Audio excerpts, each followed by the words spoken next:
اور میں آپ کو کم از کم 600 سال بعد کی بات سنا رہا ہوں. حضور کی تو شان ہی برا البرا ہے نا. یہ بہت بڑے صوفی بزرگ گزرے ہیں. حضرت خواجہ نظام الدین اولیاء رحمۃ اللہ تعالی علیہ, محبوب الہی ہوئے. حضرت بابا فرید رحمۃ اللہ تعالی علیہ کے مرید تھے. یہ لکھا ہے کہ آپ اپنی خانقاہ میں نا کھڑے تھے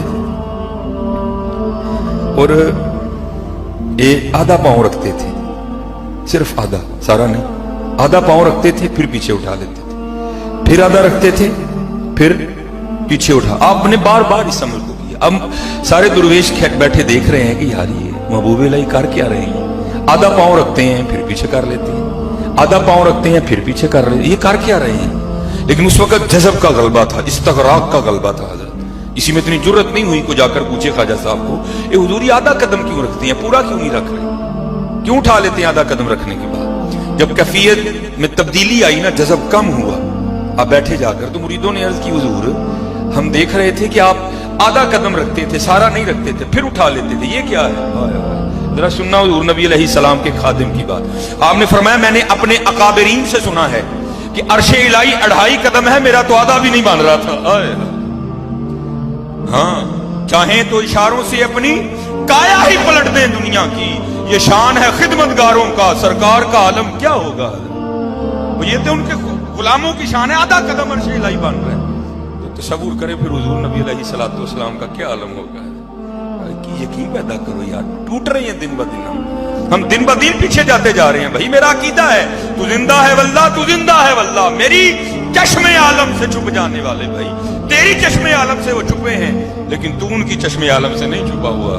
چلو میں آپ کو بات تھوڑی اور آسان کر کے بتا دیتا ہوں, شاید کسی کی سمجھ میں آ جائے, شاید کو پردہ اٹھ جائے, شاید کو حجاب اٹھ جائے. حضرت میں آپ کو دور نہیں لے کے جا رہا, میں آپ کو سیالکوٹ واپس لے کے جا رہا ہوں, اپنے شہر میں. حضرت میرے سیالکوٹ میں اللہ کا شکر ہے ولیوں کی کمی نہیں ہے, ایک سے بڑھ کے ایک گزرا ہے, لیکن جن کا میں نے زمانہ پایا میں ان میں سے 2 کی بات سناتا ہوں آپ کو. ایک تو وہ ہیں جن کو سب نے نہیں مانا, ہاں کچھ نے مانا کچھ نے نہیں مانا. ایک وہ ہیں جن کو سب نہیں مانا.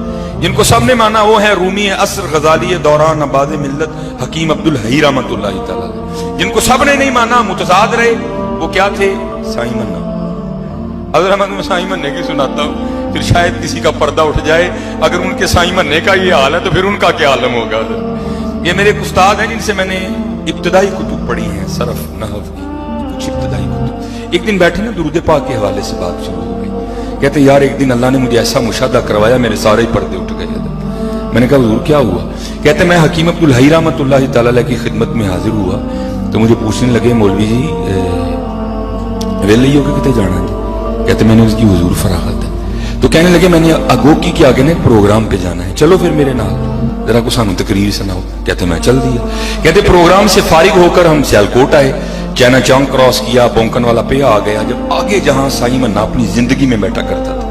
کہتے جب گاڑی وہاں سے گزری نا تو رومی عصر غزالی دوران آباد ملت حکیم عبدالحی رحمۃ اللہ تعالی کی نظر سائیں مننے پہ پڑی, اور سائیں مننے کی نظر بھی حکیم صاحب پہ پڑی. گاڑی رکی نہیں, گاڑی چل رہی ہے, اور دونوں ہی بابے ایک دوسرے کو ٹک ٹکی باندھ کے دیکھ رہے ہیں. کہتے گاڑی آگے گزر گئی, حکیم صاحب آستانے مبارک پہ آگے, میں جلدی سے اترا, میں نے حکیم صاحب کا دروازہ کھولا. تو کہتے اتر کے نا میرے کندھے پہ ہاتھ رکھ کے مجھ سے پوچھتے ہیں مولوی جی وہ سائیں مننے نے دیکھا سی جی؟ کہتے میں نے اس کی جی حضور. تو فرمانے لگے پھر ایسا نہ کرو, ہم جانے ہیں سائیں مننے 3 خربوزے دے جاؤ. پھر پوچھتے ہیں کتنے خربوزے؟ کہتے میں نے اس کی حضور 3. پھر فرمانے لگے جب خربوزے دو گے تو لے گا نہیں, جب انکار کرے تو میرا نام لینا لے لے گا. کہتے ساتھ ہی منڈی تھی, میں چلا گیا. میں نے کہا بھائی نہ 2 نہ 4, 3 خربوزے تول کے دے. اب دکاندار کہاں گھاٹے میں جاتا ہے؟ اب دکاندار بھی اسی کوشش میں ہے کہ کوئی معقول تول بنے, 2.25 کلو, 2.5 کلو, 2.25 کلو, 3 کلو, 3.25 کلو. میں پیسے لوں اس سے, جب تول ہی نہیں بنے گا تو پیسے کس کے لوں گا؟ کہتے ہیں وہ خربوزہ ڈال رہا ہے, نکال رہا ہے, نکال رہا ہے, ڈال رہا ہے, ڈال رہا ہے, نکال. میں نے اس کو کہا بھائی اتنا پریشان نہ ہو, تو چوتھا بھی پا. کہتے اس نے 4 خربوزے کیے, میں نے پیسے دیے, میں لے کے سائیں مننے کے پاس چلا گیا. کہتے میں نے جا کر سائیں مننے کے سامنے خربوزے رکھے. وہی بات حکیم صاحب والی. کہتے ہیں اوئے جو خوب خربوزے, میں تیرے خربوزیاں تے نہیں بیٹھا. کہتے میں بھی کوئی اتنا ماننے والا نہیں تھا. کہتے میں نے بھی آگے سے اسی طرح جواب دیا. میں نے کہا میں تمہیں ایک خربوزہ بھی نہیں دیتا, لیکن یہ خربوزے حکیم عبدالحی صاحب نے بھیجے. کہتے پتا اس نے کیا کیا؟ 3 خربوزے اٹھا کر کہتا پھر انہیں 3 نہیں بھیجے, نہیں چوتھا تو نہیں میرا. اللہ اور بھائی جن کے سائیں بننے کا یہ حال ہے پھر ان کا کیا عالم ہوگا؟ یقین کرو یار کدھر ٹر پہ ہو تم، یقین کرو یار بہت پیچھے جا رہے ہیں ہم دن بہ دن، ہاں بہت پیچھے جا رہے ہیں، یقین کرو ہاں تو زندہ ہے واللہ، تو زندہ ہے واللہ میری چشمی عالم سے چھپ جانے والے۔ ہاں اور یہ نہ سمجھنا بڑے لوگ بیٹھے میں اپنی بات کروں سارے میرے یار دئیوں نے، نہیں حضرت بڑے ایسے بھی ہو گزرے جو ہزاروں میل دور بیٹھے تھے لیکن وہ ہوتے پھر بھی حضور کی بارگاہ میں تھے۔ یہ کبھی آپ سلسلہ عالیہ چشتیہ کا شجرہ پڑھے نا، یہ سلسلہ عالیہ چشتیہ نظامیہ بھی اور سلسلہ عالیہ چشتیہ صابریہ بھی ہے، یہ حضرت سید عبد القدوس گنگوہی رحمۃ اللہ تعالی سلسلہ عالیہ چشتیہ صابریہ سے میرے خیال ان کا تعلق ہے، بہت بڑے بزرگ گزرے ہیں حضرت۔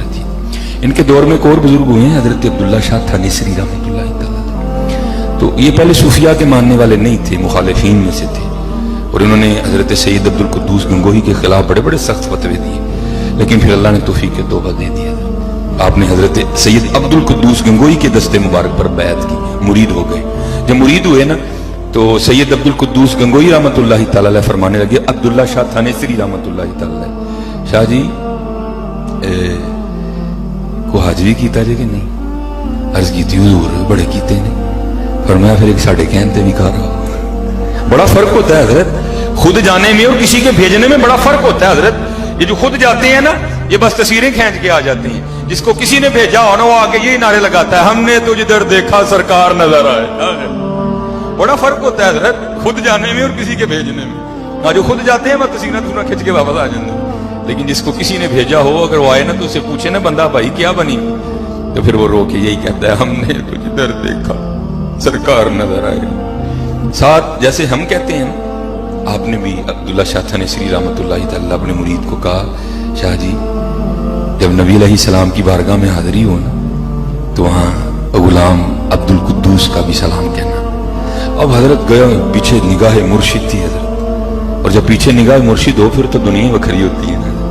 وہ حضرت سلطان باؤ نے کہا تھا نا نارب عرش مولا ہوتے نارب خانے کعبے ہو، گنگا تیرت مول نہ ملیا پینڈے بے حسابے ہو، نارب علم کتابی لبا نارب وچ محرابے ہو، جددا مرشد ملیا باہو چھٹے سب بذابے ہو۔ پھر تو دنیا ہی حضرت وکھری ہوتی ہے ادھر جا کے۔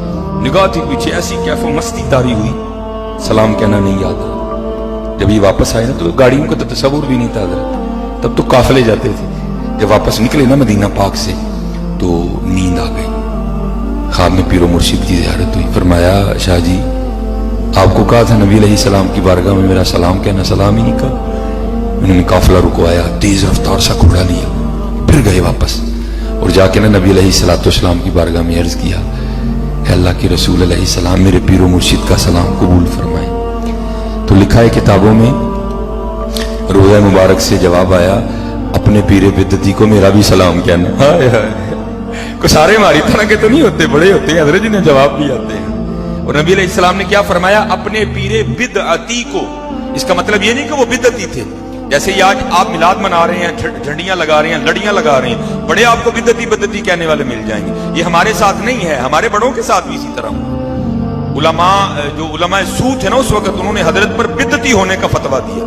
تو نبی علیہ السلام کی تو اولاد میں سے تھے نا، سید پاک تھے اور آپ کی امت میں سے بھی تھے، تو نبی علیہ السلام نے محبت کرتے ہوئے شفقت کرتے ہوئے فرمایا کہ اپنے پیر بدعتی کو میرا بھی سلام کہنا۔ اب لکھا ہے کہ حضرت عبداللہ شاہ تھانیسری رحمۃ اللہ تعالی واپس تشریف لے آئے تھانیسر، ایک دو دن ریسٹ کیا، پھر اپنے پیر و مرشد کی بارگاہ میں حاضر ہوا۔ جب وہاں گئے نا تو باتیں شروع ہو گئی، تو حضرت پوچھتے ہیں شاہ جی پھر آج کر آئے ہو؟ جی حضور۔ پھر مدینہ پاک بھی گئے؟ جی حضور۔ پھر میرا سلام آ گیا سی؟ جی حضور۔ پھر کیا جواب آیا تھا؟ اللہ آیا۔ اب کیونکہ آپ کے پیر و مرشد تھے، آپ نہیں بدعتی کہہ سکتے تھے، آپ نے کیا کیا بدعتی حذف کر دیا، کاٹ دیا درمیان میں سے۔ اور عرض کرتے ہیں حضور جب میں نے آقا کریم علیہ السلام کی بارگاہ میں آپ کا سلام پیش کیا نا تو آگے سے آواز آئی تھی اپنے پیر کو میرا بھی سلام کہنا، تو آپ فرمانے لگے اس طرح نہ کہہ جس طرح حضور نے کہا تھا اس طرح کہہ۔ ہاں حضرت